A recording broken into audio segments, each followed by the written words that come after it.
اب کچھ خبریں تجارت کی دنیا سے۔ پاکستان سٹاک مارکیٹ میں مثبت رجحان کا سلسلہ برقرار ہے۔ کاروباری ہفتے کے دوسرے روز بھی کاروبار کے آغاز پر ہی سٹاک ایکسچینج میں تیزی دیکھنے میں آئی ہے۔ 700 سے زائد پوائنٹس کے اضافے کے ساتھ پاکستان سٹاک مارکیٹ میں 100 انڈیکس 1,16,973 پوائنٹس کی سطح پر پہنچ گیا۔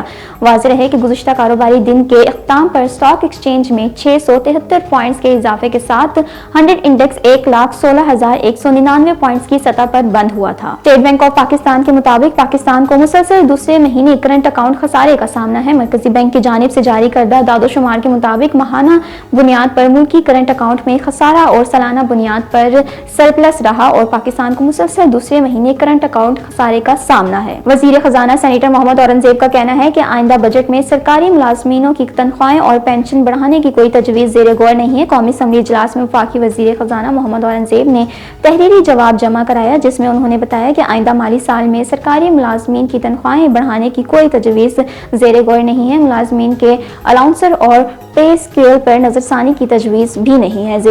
وزیر خزانہ نے قومی اسمبلی اجلاس کو بتایا کہ وفاقی سرکاری ملازمین کی پینشن بڑھانے کی کوئی تجویز زیر غور نہیں ہے، البتہ ملازمین کے لیے ہائرنگ اور سلیکٹنگ کی حد بڑھانے کا معاملہ زیر غور ہے۔